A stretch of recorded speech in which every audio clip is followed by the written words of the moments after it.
नमस्कार। टेक की दुनिया में ना दो ही चीजें चलती हैं, रफ्तार और पैसा। और आज हम एक ऐसी ही कहानी पर बात करने वाले हैं जिसमें ये दोनों ही चौंकाने वाले लेवल पर हैं। तो चलिए शुरू करते हैं। तो देखिए, ये कहानी शुरू होती है एक नंबर से। एक ऐसा नंबर जिसने हर तरफ सुर्खियां बटोरी हैं और बड़े बड़े इन्वेस्टर्स को भी सोचने पर मजबूर कर दिया है। $12.5 अरब। जरा एक पल के लिए इस रकम के बारे में सोचिए। ये तो कई देशों की पूरी जीडीपी से भी ज्यादा है। ये एक बहुत बहुत बड़ी रकम है। और इससे भी ज्यादा हैरान करने वाली बात पता है क्या है? ये सारी कमाई हुई है सिर्फ 3 महीनों में। जी हाँ, सिर्फ एक तिमाही में। ये वो स्पीड है जो पूरी इंडस्ट्री के तौर तरीके बदल रही है। तो अब सवाल उठता है कि भाई, आखिर ये कर कौन रहा है? कौन सी कंपनी है इस पूरे तूफान के सेंटर में? उस कंपनी का नाम है ब्रॉडकॉम। और जो वो कर रही है ना, उसे सिर्फ ग्रोथ कहना तो मतलब बहुत छोटी बात होगी। सीधे सीधे कहें तो ब्रॉडकॉम बाजार में धमाका कर रही है। एक ऐसा विस्फोट जो सेमीकंडक्टर मार्केट में उनकी ताकत का सबूत है। वो गूगल और मेटा जैसी बड़ी कंपनियों के लिए खास कस्टम एआई चिप्स बना रहे हैं, जो उनके सबसे बड़े कॉम्पिटिटर एनवीडिया के लिए भी चिंता की बात है।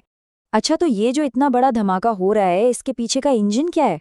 मतलब कौन सी चीज इस रॉकेट को इतनी तेजी से ऊपर ले जा रही है? क्या इसका लेना देना आर्टिफिशियल इंटेलिजेंस से है? आजकल हर चीज के पीछे एआई का ही हाथ होता है। तो क्या यहाँ भी वही मामला है? जी हाँ, बिल्कुल। एआई से होने वाली इनकी कमाई में 106% की ग्रोथ हुई है। मतलब एक साल के अंदर कमाई 2 गुने से भी ज्यादा। और ये हो क्यों रहा है? क्योंकि जो बड़ी बड़ी टेक कंपनियां हैं ना, उन्हें अब नॉर्मल चिप्स नहीं चाहिए। उन्हें चाहिए अपने डेटा सेंटर्स के लिए खास तौर पे डिजाइन किए गए चिप्स, और ब्रॉडकॉम बस वही बना कर दे रहा है। पर देखिए, ब्रॉडकॉम की ये जो सफलता है ना, ये कोई अलग थलग नहीं है। ये एक बहुत बड़ी, बहुत पुरानी लड़ाई का हिस्सा है। एक ऐसी ग्लोबल लड़ाई जो अब एक नए और कहीं ज्यादा गंभीर मोड़ पर आ पहुंची है। ये जो चिप वॉर्स हैं, मतलब वो जंग जहां दुनिया की बड़ी बड़ी टेक कंपनियां सेमीकंडक्टर पर अपना दबदबा बनाने के लिए लड़ रही हैं। अब लगता है कि इस एक तिमाही के नतीजों ने इस जंग को अचानक बहुत बहुत ज्यादा महंगा बना दिया है।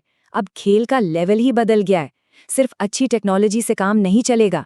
अब इस जंग में टिके रहने के लिए जेब में अरबों डॉलर भी होने चाहिए। तो आखिर में सवाल ये उठता है कि इस सब का मतलब क्या है?